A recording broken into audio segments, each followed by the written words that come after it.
Mr. P2B had a meeting with Goodluck Jonathan, the former president of Nigeria, today, the 11th of September 2025. Mr. P2B announced the meeting today, few hours ago, using his verified X account. Look at what he wrote. He said, "Today in Abuja, I met with my very dear elder brother, statesman and leader, former President Goodluck Jonathan. We had a fruitful closed-door meeting and discussed the state of our dear nation, PO, meaning Peter Obi." So this was what he posted with some pictures of him snapping with Jonathan during the meeting. So like P2B said, it was a closed-door meeting. He didn't mention or rather disclose the details of the meeting, but we can speculate, we can think, and we can suggest that definitely it will not be more than the 2027 elections. So nobody can say that this is what they discussed unless the one that P2B or Jonathan reveals to anybody.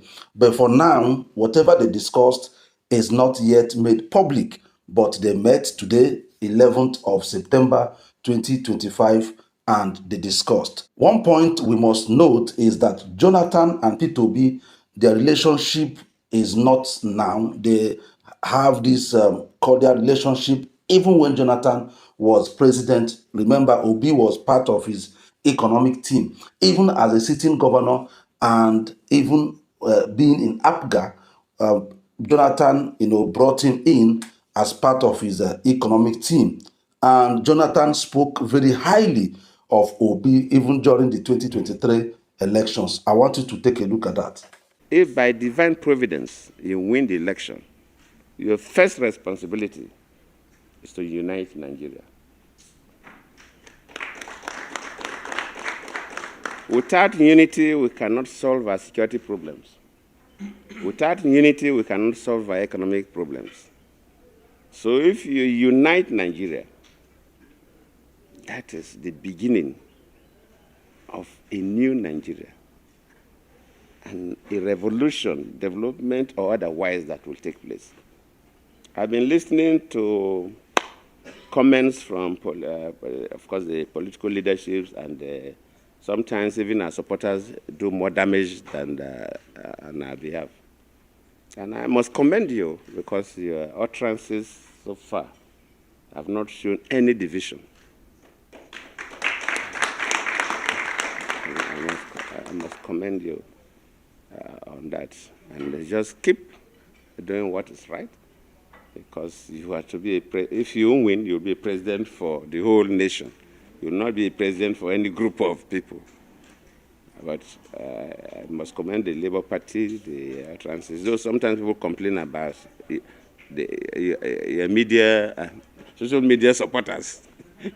But to you, nobody has made any negative reference about your vision for this country. So, my brothers, my sisters, thank you for coming. Maybe we'll have time for more elaborate conversation, but on behalf of my family, thank you sincerely for coming to pay us this courtesy call. It's a big honor, because you don't really need to come and see me. I'm just one individual. But you've now come to greet me. Of course, Peter Obi is my younger brother, and he's been quite, he's a friend, a younger friend. He showed that clearly. I don't want to go too much. Otherwise, they say, no, I've adopted and I've endorsed. Those are the stories that go on. But he's a good man. That is, I can say that he's a good man. Thank you. So thank you. Daddy, sir, you're also a good man. Oh. Thank you, sir.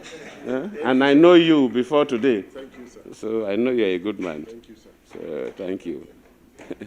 Thank you. So like I said earlier, we can't say for sure what the meeting was all about, but we can definitely speculate that it will not be far from the 2027 elections. But one thing I know is that Peter Obi is still the best candidate for now.